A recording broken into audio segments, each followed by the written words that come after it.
That music at Mass today was pretty upbeat, don't you agree? I thought it sounded kind of goofy. What's the matter? You don't like upbeat music? Whether I like it or not is not the issue. After all, I like the Addams Family theme song. But would you say the Addams Family theme song is appropriate for Mass? You mean there are different types of music? Yes, there are many different styles of music.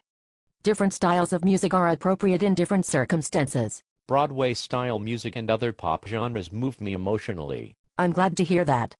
But that doesn't mean those styles are appropriate for the holy sacrifice of the Mass. I like techno music, but would you say that techno music is appropriate for Mass? The way you talk, it almost seems like you think a certain type of music is meant to be used at Mass. That's correct.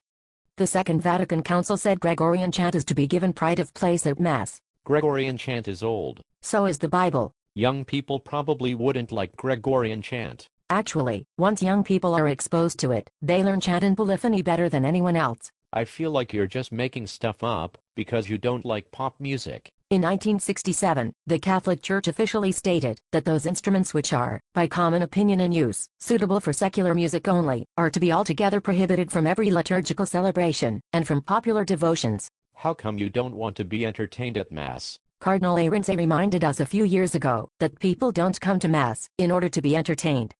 They come to Mass to adore God, to thank Him, to ask pardon for sins, and to ask for other things that they need. I bet the recent popes don't agree with you. You're wrong.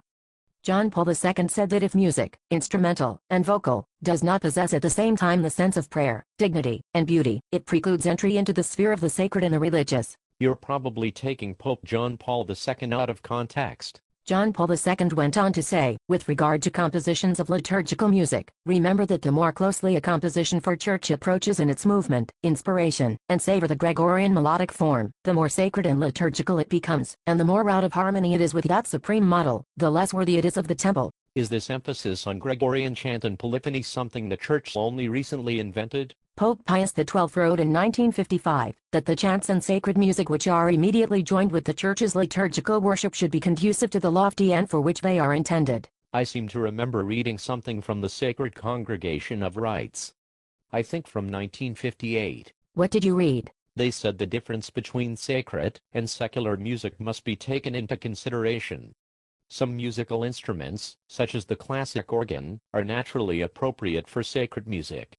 But there are some instruments which, by common estimation, are so associated with secular music that they are not at all adaptable for sacred use. Yes, and they went on to say that those instruments are to be played with such seriousness and religious devotion that every suggestion of raucous secular music is avoided, and the devotion of the faithful is fostered. I guess it makes sense that music written by people in the 20th century should not replace Catholic music which has been refined for well over 1,000 years. That is correct. Just give it a try, and you will love it.